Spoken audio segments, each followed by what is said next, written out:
Turin à la place du Napolitain, c'est tout. Tu préférerais peut-être la République de Don Peppino Mazzini. Ah. Crois-moi, mon petit oncle. Si nous ne nous mêlons pas de cette affaire, ils vont nous fabriquer la République en 2 temps, 3 mouvements. Si nous voulons que tout reste pareil, il faut que nous changions tout. J'espère que tu me comprends. Rien n'a changé. Tout a seulement bougé. Il faut que tout change pour que rien ne change. Et justement, tout a changé.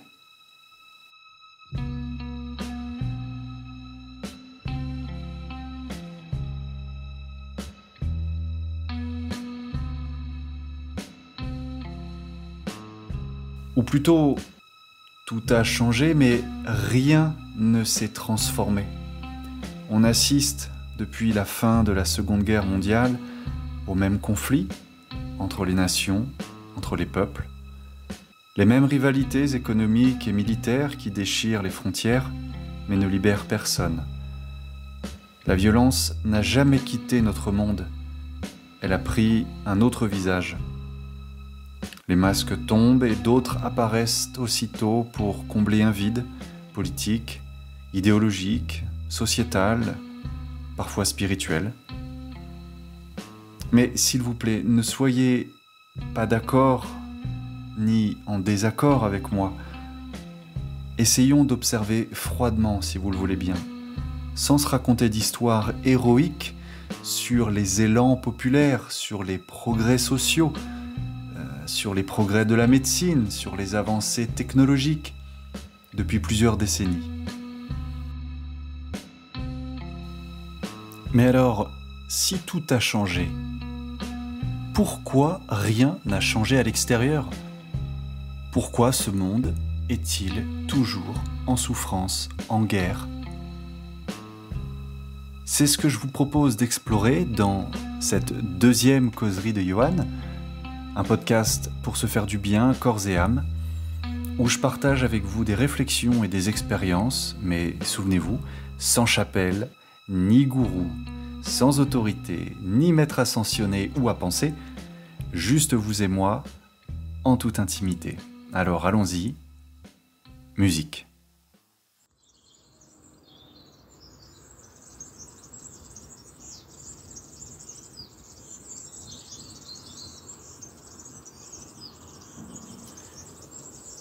Vous savez, ou vous ne le savez peut-être pas, j'adore l'astrologie, c'est vrai.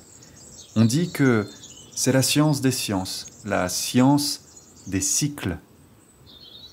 Les planètes bougent dans le cosmos et l'astrologie pointe les transits, cherchant à donner une explication rationnelle à nos tourments, aux affres qui affligent notre monde.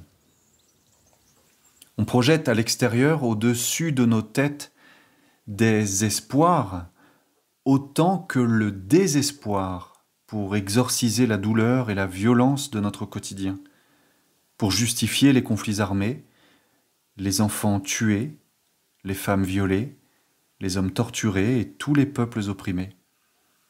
Alors nos doigts pointent le ciel et des ennemis réels ou imaginaires pour théoriser l'origine du mal qui fait de nos sociétés, de nos écoles, de nos pays et de toute notre planète une arène permanente.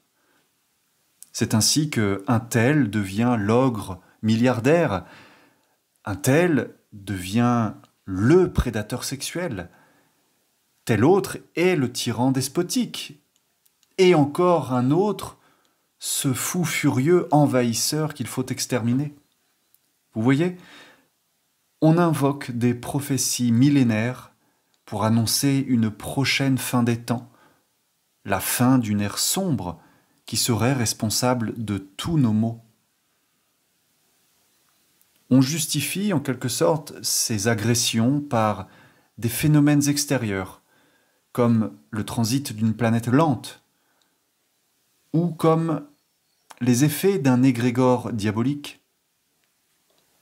Notre puissance mentale est même capable de convoquer des esprits extraplanétaires qui se seraient conjurés contre notre humanité, voire à l'inverse, des esprits extraplanétaires alliés de notre espèce, pour reporter à bientôt l'imminence d'un effondrement et d'une victoire promise. Mais promise par qui au juste? Une victoire promise pour l'humanité, mais par qui? Par des maîtres ascensionnés? Promise par des chefs religieux? Ou des guides autoproclamés? Qui seraient émissaires et ambassadeurs de forces invisibles, interdimensionnelles? Je pose la question, des victoires et des libérations annoncées par quoi? Un livre ancien? Un texte retrouvé? Une prophétie sacrée? Est-ce que l'ancienneté est gage de sagesse? Je ne sais pas.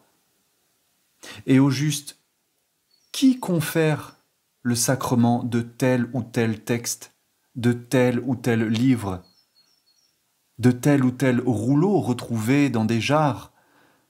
Qui? L'homme? L'esprit divin? Encore une intervention extérieure? Combien de temps faudra-t-il encore pour cesser l'illusion et la servitude volontaire? Nous avons les dirigeants que nous méritons car nous ne savons pas diriger nos vies. Nous voulons être dirigés.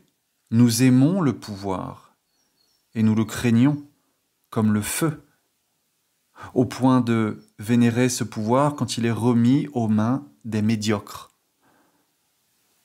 La médiocrité. Étymologiquement, la médiocrité, c'est la moyenne.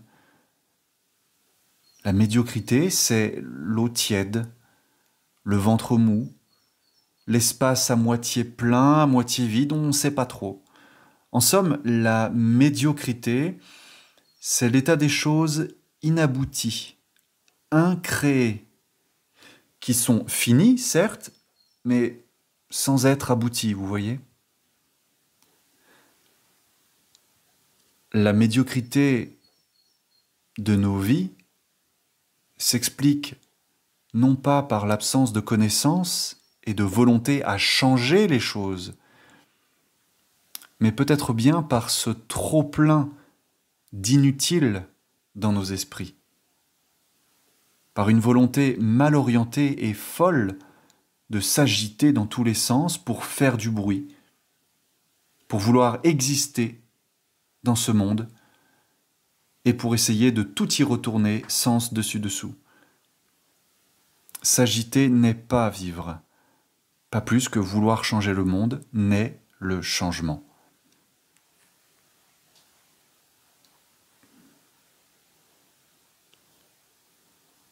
Il n'y a pas eu de changement depuis trop longtemps. Nous nous sommes perdus dans les promesses spécieuses du Nouvel Âge, annonçant la fin du Kali Yuga et l'intervention des anges et de toute une hiérarchie céleste, prête à intervenir au moindre signal, comme si elle était à notre disposition.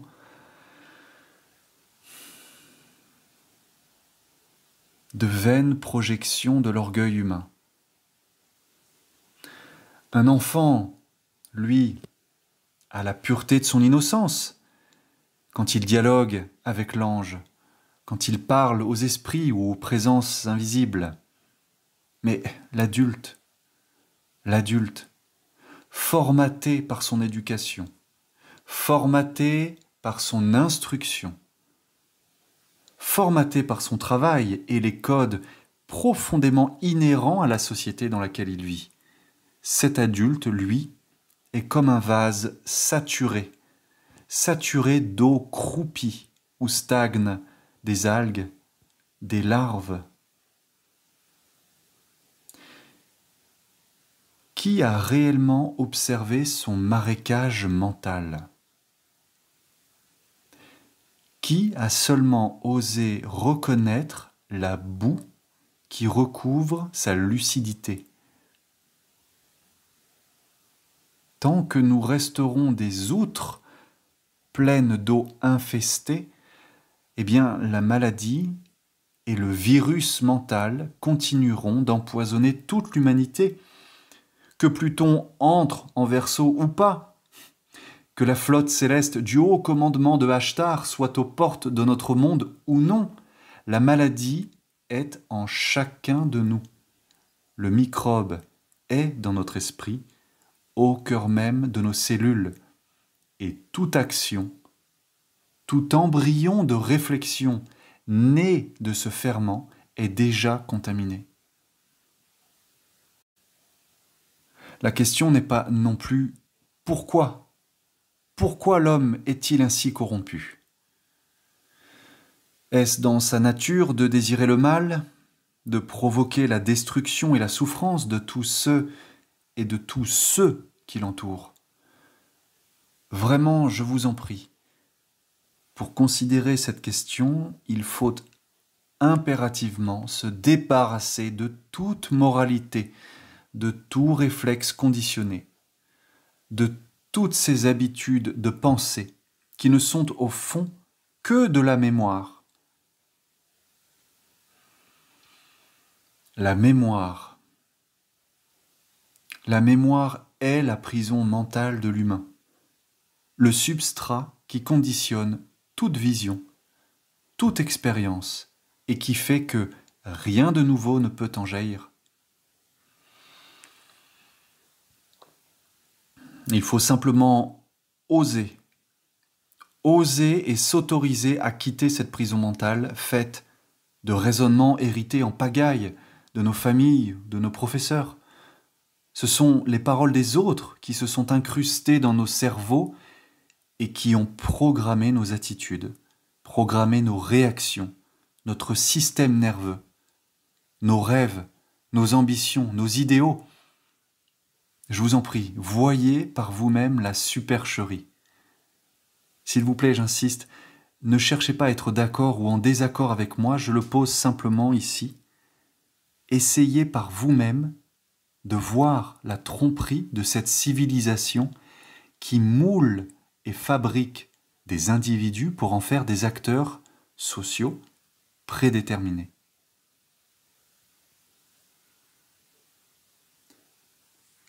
Pour penser sainement, il faut commencer par penser le mal.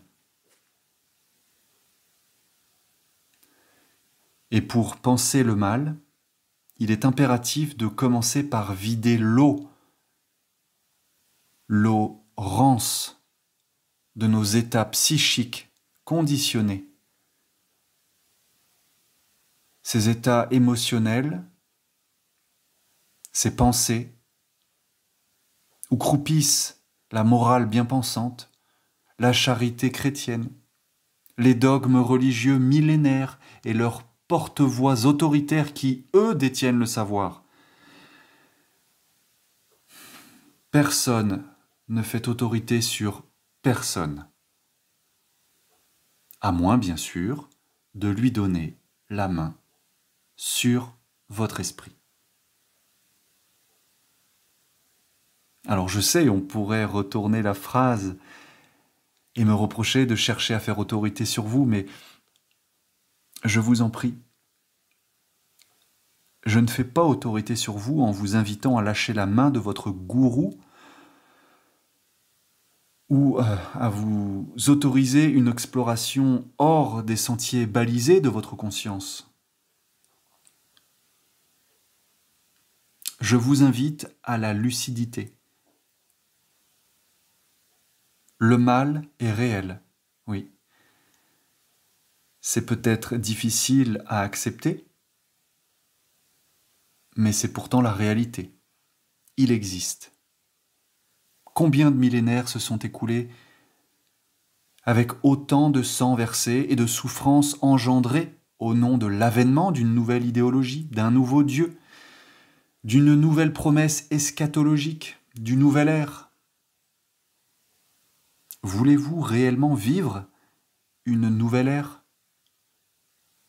Je le pense. J'en suis même intimement convaincu. Je vous crois, comme je crois en moi. Mais alors si c'est vraiment le cas, vous devez avant toute chose affronter courageusement, c'est-à-dire avec votre cœur, l'état de chaos intérieur et toute la violence qui vous habite. La violence qui consiste sans arrêt à projeter ce qui devrait être sur ce qui est.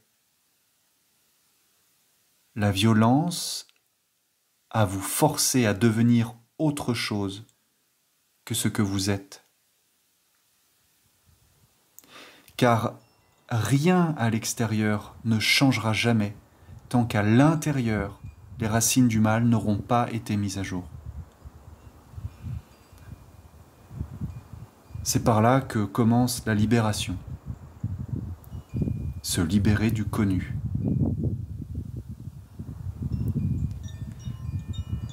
Il est d'ailleurs temps pour moi aussi de vous libérer. Merci de m'avoir écouté et de vous être accordé cette balade introspective.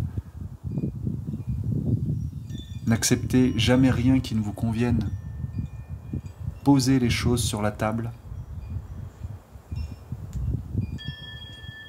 À bientôt.